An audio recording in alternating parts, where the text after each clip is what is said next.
Hi guys, and welcome to the TruGolf Academy. You've joined me, Jon Watts, today at Drayton Park Golf Club. I'm in my swing studio, and what I want to do a video on today is how to gain those few extra yards off the tee where you really need a big long drive. So you might have a slightly more open fairway, or you've got nothing to lose, and we're looking for a little bit more yardage. We don't mind perhaps giving up a little bit of accuracy to try and gain that little bit of distance. So I want to go on to the few things we can do in our setup and our swing to try and achieve that. Before we get cracking, if you don't already, please do check us out on all our social media. All the info you need is coming along the bottom of the screen for Twitter, Facebook and Instagram, also the website address. Love you guys to get in touch. Post some comments, questions, videos you'd like to see me cover in the future, and we'll get around to trying to film those for you. So we're obviously using the driver here today. I use the new TaylorMade M1. I'm quite a low hitter, so I've actually got this in 12 degrees of loft. I find the TaylorMade heads definitely flight it lower than the Titleist, the Callaway, the other options that I've tried. In a lot of those, I seem to be able to get away with 10, 10.5, but need a little bit more loft in the TaylorMade. I actually can hit 10.5 longer than my 12 degree as long as I'm doing these couple of things we're going to talk about today to try and produce more of an upward angle of attack. But I just find I'm more consistent with the 12 degree, so I give up probably 5-10 yards to actually gain or hit a few more fairways with this. This is a 65 gram stiff shaft. It's the Aldila Tour Blue. My drive is actually a little bit shorter than standard, so again I'm giving up a couple of yards. Well, I say shorter than standard, it's shorter than the modern day standard. It's 45 inches, whereas a lot of the stuff being built now is closer to 46, which is great as long as you can hit it out the centre.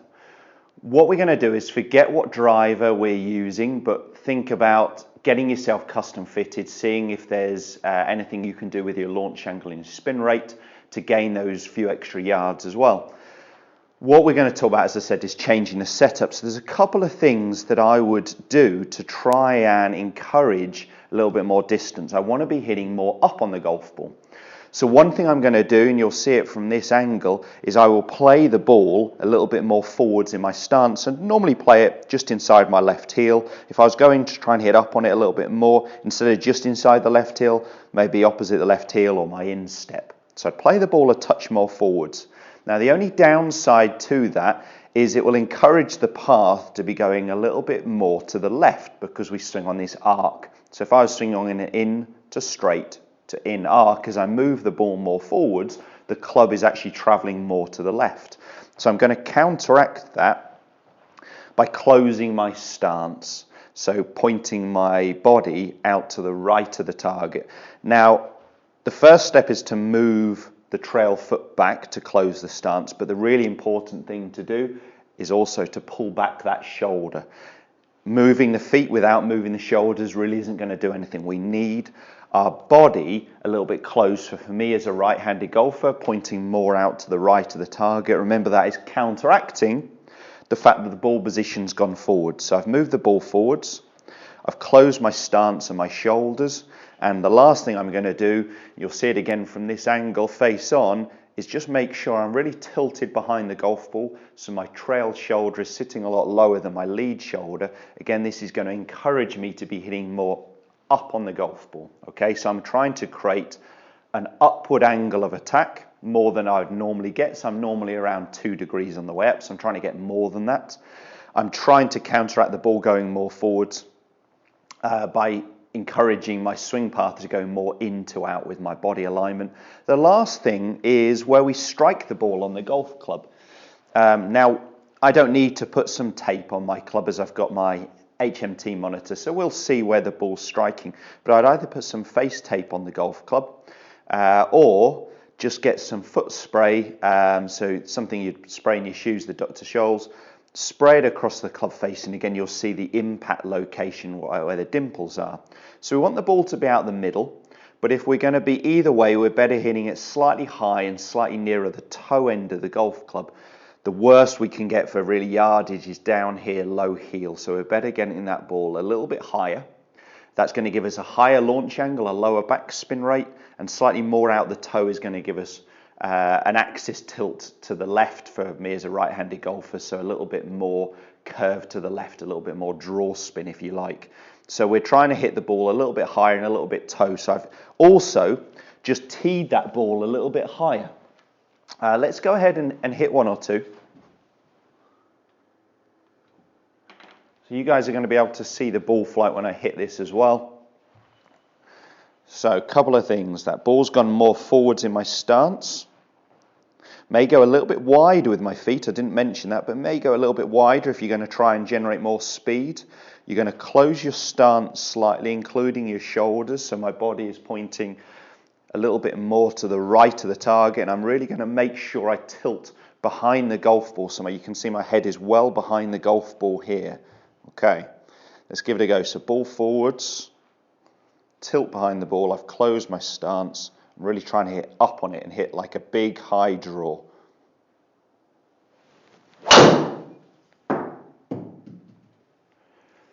That was the one. Big high draw on cue. Definitely gained me a few more yards. So I tend to fly the ball about 255. Flew that 262. Finished at 286. So pretty good numbers. We'll have a look at it in just a second. Let me go ahead and hit one more. So let's do those couple of things again. Ball more forwards, closing my stance and my body alignment, my shoulders, tilting more behind the golf ball and potentially going a little bit wider with my feet.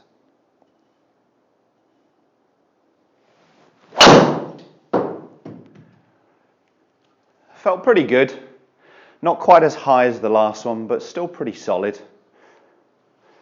Let's just have a little quick look at those numbers. Got a bit more distance, going a little bit more left of target, as you can see. So I hit up on the ball, similar numbers, 4.7 degrees was the average.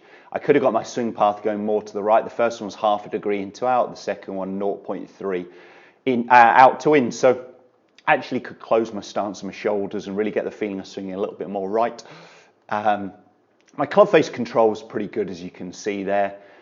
Look at the dynamic loft on the golf club. So it starts with 12, but I actually hit it with 18 and that one's 17 degrees.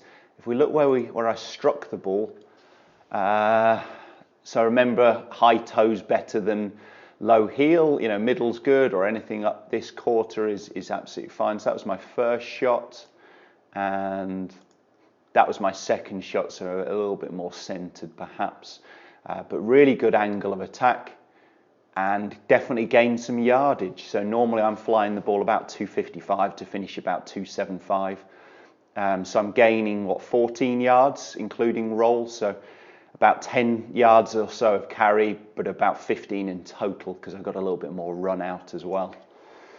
It's definitely worth knowing how to do that, how to gain that little bit of yardage when you want it, when you need to carry something, trying to get a little bit more out of it, perhaps on a par 5.